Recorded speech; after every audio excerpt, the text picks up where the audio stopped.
banks embark on AI projects with the best of intentions. However, success is not guaranteed. To be successful in any project, that freedom of choice and agility is quite important. Do you see this gold rush or this race to AI slowing down? Welcome to our Hybrid Cloud Solutions APAC podcast. I'm Christine, your host.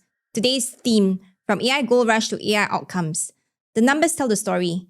AI infrastructure spend is up 150%.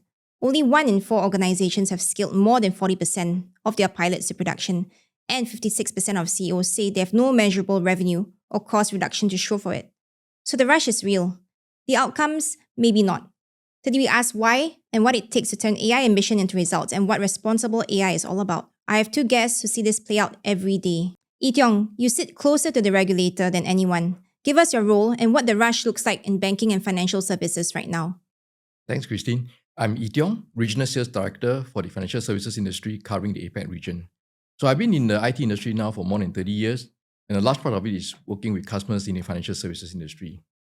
So AI is definitely top of mind and core to any financial institution's strategy. And we have seen the adoption growing in the recent times as more use cases are deployed in production. Mm-hmm. So Shui, you see customers across every vertical through the channel, right? Give us your role and where you see the biggest gap between AI and ambition and outcomes are. Okay, so I'm with the private cloud AI team, and I manage the channels and partners for the team. I actually started off my career as a developer. I worked as an implementer for a lot of AI, machine learning, and data related projects. So what I do today is I really try to bring some of this experience that I've been doing. I think I've been implementing projects for 12, 15 years, and I'm trying to use this experience to really guide my partners and in some situations, customers as well, on their journeys, what they should expect, what's maybe best practices, and what kind of experiences I can actually help to really bring success to them. I think the key thing is, today is really time to value, right? Investments are not cheap. Mm-hmm. The faster you can, really turn your investment into an outcome that derives value for your organization is really what constitutes to success, right? And end of the day, it's not just delivering a project, but it has to be on time, on budget, and that really defines success. Right. So Yi-Tiong, let's start with the problem, right? The industry has a jargon term for it. We call it pilot purgatory, but let's just call it what it is, right? Pilots that never make it past production, pilots getting stuck, and never making it to the real world, right? HP points to 3 reasons it happens: data that is scattered and not AI ready, and also governance. Perhaps I want to test it against what you experience. So pilot purgatory is not a new problem. Banks embark on AI projects with the best of intentions.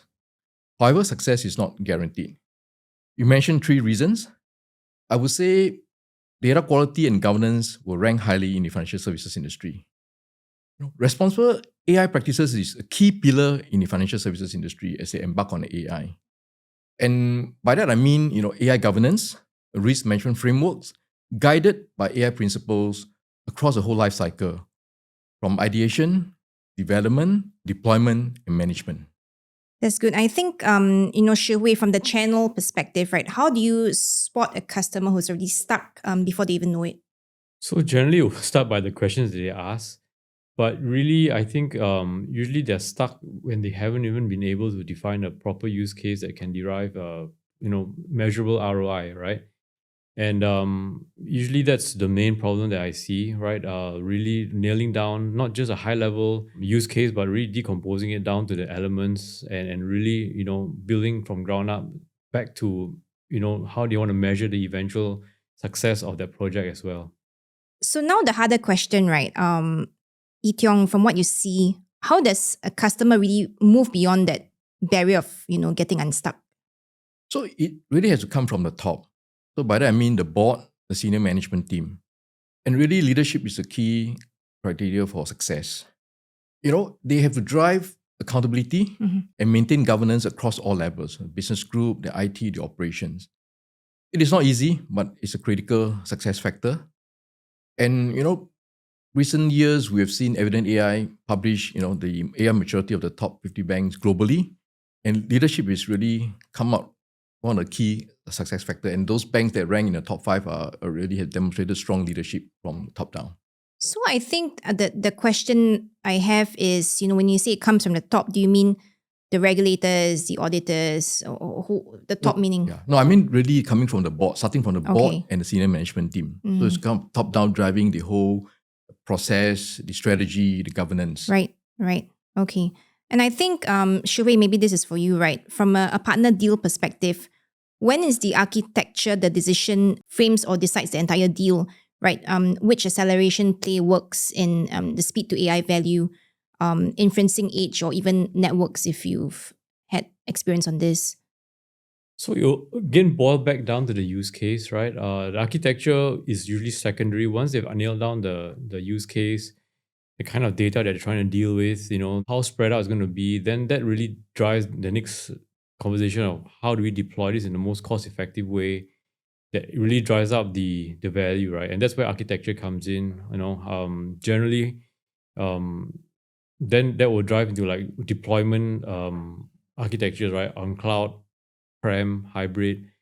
I would say that it's really back to the use case, and it's can be driven by top management based on their goals, but it can also be driven by business requirements, and really how fast, how much they want to deploy, and what kind of the various stages that they are into as well. Right. Okay. And I think I want to go to a bit of the harder questions, right? For example, if we want to see, and the customer comes up and says, right, they want to use HPE, they want to use our solution as the outfitter for this gold rush, right? What do they get? For example, we describe our help as 4 things working together, right? A complete AI infrastructure, a turnkey solution, the AI factory itself, AI-driven operations to run it, right? And the services as well, a complete ecosystem, right? And also financing wrapped around it. What would you say to customers who say, I want to go with HPE? So I think from a perspective, again, of the options available, I think HPE, by virtue of the vast industry experience that we have across not just finance, but telcos and government and, the whole industry, we do have a very wide range of capabilities from a use case perspective. And that's something that we can actually bring to bear for many of our customers, right? And then from a technology perspective and the platforms that we have, I think, again, our AI factory is, in my opinion, very diverse because we have not just one type of AI factory, but various AI factories from turnkey, at scale, sovereign. And that gives our customers, again, that flexibility to really choose the right AI factory. May not be just be one AI factory, it could be a combination of a variation of one of those.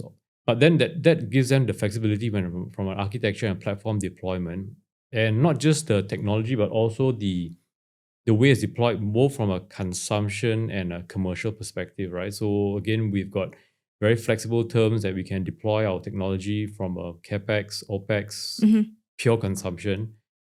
So with AI being so dynamic and ever-changing, right? It's you cannot be locked down just on technology and consumption modes and stuff like that. And I think that's ultimately, to be successful in any project, that freedom of choice and agility is quite important. Right. And I believe that HPE as a company has covered all those dimensions quite well. Right. And I think this is a question actually to both of you as well, right? There were some reports, that AI infrastructure spend is up 150%. Do you see this gold rush or this race to AI slowing down in your respective industries? No, I don't think so. So in fact, in the current climate, we still see AI investment as one of the top priorities from the financial services industry as one of the top initiative and program priority for the year. And I think for Shu Wei, like you sit across the different verticals and you see the different use cases. Do you think this will be self-corrected, this AI rush, or do you still see it, ramping up? I think it just forces customers to be more focused in what they're trying to achieve, because as long as they can find ROI that outpaces the cost of the rising costs, that's still a valid option to still continue to invest, right? But I think it's also a good way because now it really forces people to really sit down and think carefully about what they're trying to achieve. And once they do that, when they've, I believe that the rate of success will increase, right? And as success across the industry increases because people are really now being very cautious and very deliberate about how they want to do things, then overall that will be better in general for the entire industry. Understand. And that should drive down the number of random kind of projects that just fail. Right. Okay. Maybe I'll come back to my point about investment continuing by maybe talking about use cases in the financial services industry. So from kind of what I see and broadly, can categorize them into maybe three areas. One is enhancing customer experience, and this is actually not new. I mean, since maybe a decade or so ago, banks have been doing that, for customer service. But now with generative AI, with agentic AI, this has kind of taken to a new level, and banks are able to give a more relevant kind of tailored experience for their customers, and be it customer service, upsell, cross-sell. Right? So I think this is what every bank is doing. A second area would be around protecting customers for fraud, scams, and much in the whole financial crime, which again is very key for banks. Because we've seen the cyber attack and it's crippling the market, and banks have to kind of continue to gain the trust of the customer. So they're spending a lot in this area to protect the customer's investment. And third area I would say is more kind of improving staff productivity. So whether it's relationship managers, the business bankers, or the contact center agents, they are now equipped with more and more AI tools to help them better serve the customers and also be able to in a not just proactively but also in a timely fashion. So that's where I see the investment will continue to come in, and as bank kind of gain that competitive edge. And really time to market is key. Earlier we talked about turnkey AI factory, and then this is a good example where they can quickly deploy the first few use cases, whether it's for customer experience or for productivity. They can quickly gain the benefits and ROI.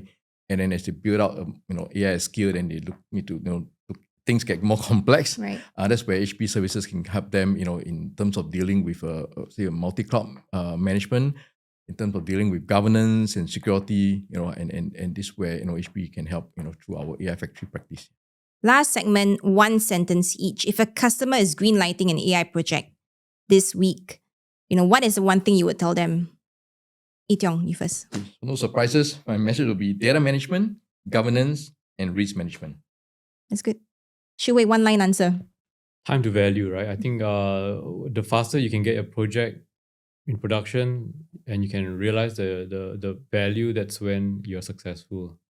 And don't be afraid to fail, but fail fast and learn fast. Yep.